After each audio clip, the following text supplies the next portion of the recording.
I went through Zoominfo sales process to figure out what they did to convert clients at 10, 20, 30, 40K packages. Here's what I learned. So the first one is pricing was insanely high. For very simple packages, it went from 5, 10, 15K. Very, very simple packages.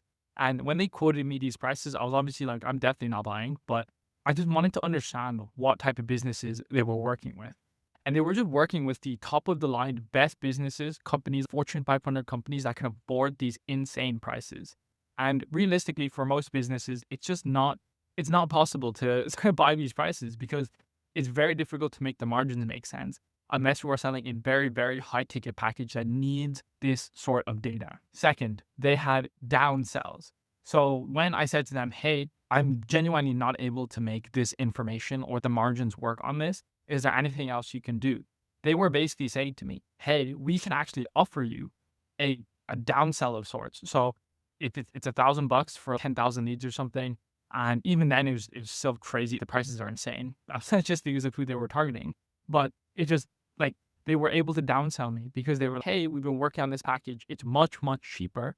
And we're able to help you guys out on this. And we're basically getting beta testers. That was one of the very few things they said to me to try getting me on one of their packages because they didn't want to waste a good client. Third, they used a ton of social proof within their presentation. So I booked a call with them. And on the call, they basically walked me through the platform, tried to figure out my pain points.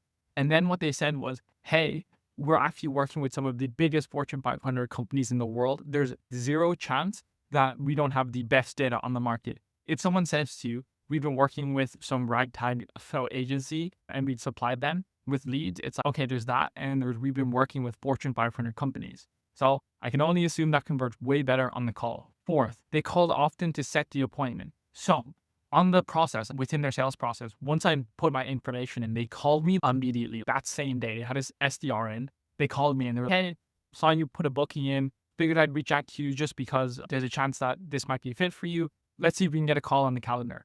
And yeah, I was just, okay, let's see what's up because I just wanted to know. Fifth, they had no pricing on their homepage. So their pricing is extremely high, of course, based on who they're targeting. And very few people are able to just assume that their pricing is this high at 15, 20, 30K. So what they do is they remove the pricing and then they get you on the call and then they show you the pricing on the call to try to close you when the emotions are high. So this is something that I have noted and it's very interesting to see how they do this. So those are the 5 things I learned from Zoominfo sales process. If you want to see more content like this, drop a like, a comment, and a follow if you're interested.